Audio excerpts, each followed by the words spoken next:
Syederalun, ratusan rumah rusak akibat dihantam banjir bandang di Desa Kayum Belin, Lawe Sigala 2, Lawe Tua Gabungan, Lawe Tua, Lau Kesumpat pada Selasa 14 April 2017 sore.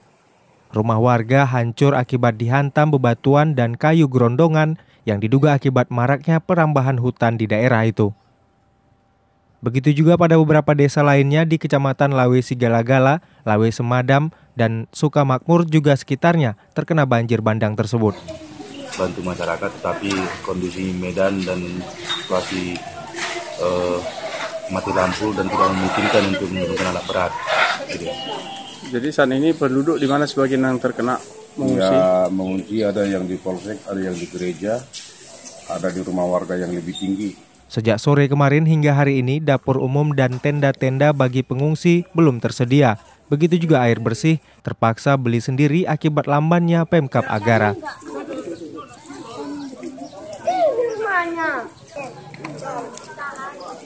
Dari Kutacane, Asnawi Lui, Serambi On TV.